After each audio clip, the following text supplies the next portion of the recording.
Assalamualaikum warahmatullahi wabarakatuh. Selamat datang kembali di video pembelajaran PAI kelas 8 pada bab yang ke-8 tentang iman kepada Nabi dan Rasulullah. Marilah kita renungkan apa jadinya apabila di dunia ini tidak ada panutan atau teladan.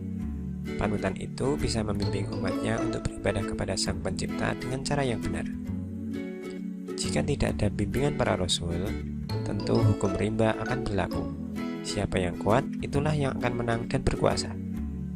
Banyak manusia yang meninggalkan menyembah kepada Allah, digantikan dengan menyembah kepada patung-patung. Saat itulah kehidupan manusia penuh dengan kesesatan, kebohongan, dan kejahilan, khususnya di bidang akidah, ibadah, syariah, muamalah, dan akhlak. Maha suci Allah yang tidak menghendaki manusia hidup dalam kesesatan, kebohongan, pertengkaran, dan pertikaian. Dia mengutus para nabi dan rasulnya untuk menyelamatkan kehidupan umat manusia dari bencana kehidupan yang sangat fatal tersebut. Mereka diberi tugas untuk membimbing umatnya agar kembali kepada Allah Subhanahu wa Ta'ala. Nah, siapakah mereka yang disebut nabi dan rasul? Berikut ini pengertian nabi dan rasul yang disampaikan oleh Syekh Muhammad bin Shalih Al-Utsaimin. Nabi adalah seorang yang diberi wahyu oleh Allah dengan syariat tertentu, namun tidak diperintahkan untuk menyampaikannya, akan tetapi mengamalkannya sendiri tanpa ada keharusan untuk menyampaikannya. Sehingga di sini Nabi berperan sebagai seorang yang teladani di tengah-tengah masyarakat tanpa mereka harus menyampaikan apa yang diwahyukan oleh Allah. Sementara Rasul adalah seorang laki-laki yang mendapat wahyu dari Allah dengan suatu syariat dan ia diperintahkan untuk menyampaikannya dengan mengamalkannya. Nah, bedanya di sini Rasul diperintahkan untuk menyampaikan apa yang disampaikan oleh Allah Subhanahu wa Ta'ala. Nah, jadi Nabi belum tentu seorang Rasul, tetapi Rasul sudah tentu seorang Nabi. Iman kepada Rasul memiliki makna yakni meyakini dengan sepenuh hati bahwa Allah telah mengutus para Rasulnya untuk menyampaikan wahyu kepada umatnya.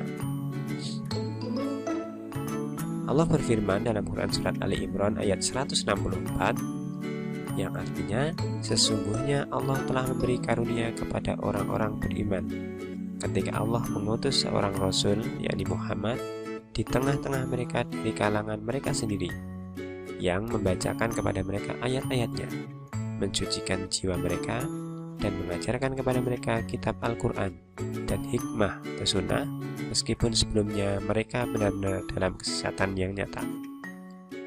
Di sini Allah mengutus Rasul dari kalangan manusia sendiri, agar manusia lebih mudah untuk mencontohnya. Apa yang diperbuatnya sesuai dengan perintah Allah. Tugas para rasul. Yang pertama, sebagai pembawa ajaran tauhid yang benar, yakni mengisahkan Allah dan meluruskan kembali ajaran tauhid yang sesat di kalangan kaumnya. Yang kedua, sebagai pembawa kabar gembira bahwa hamba-hamba Allah yang taat kelak akan mendapat balasan kebaikan di surga. Yang ketiga, sebagai pemberi peringatan bahwa manusia yang ingkar, berbuat kejahatan, maksiat dan menganiaya akan mendapat balasan dari neraka. Yang keempat, membina kehidupan manusia agar menerapkan akhlak yang mulia. Jadi di sini tugas para rasul yang pertama membawa ajaran tauhid, yang kedua membawa berita gembira untuk orang yang taat, yang ketiga memberi peringatan untuk orang-orang yang berbuat maksiat, dan yang keempat membina kehidupan manusia agar akhlaknya mulia. Nah, siapakah mereka? Berikut ini adalah 25 nabi dan rasul yang diterangkan dalam Al-Quran.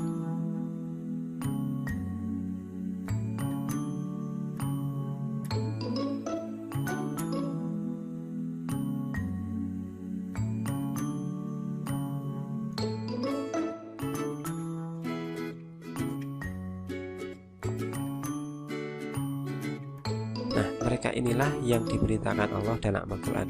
Jadi tidak semua nabi dan rasul diberitakan dalam Al-Quran. Apakah jumlah mereka hanya 25?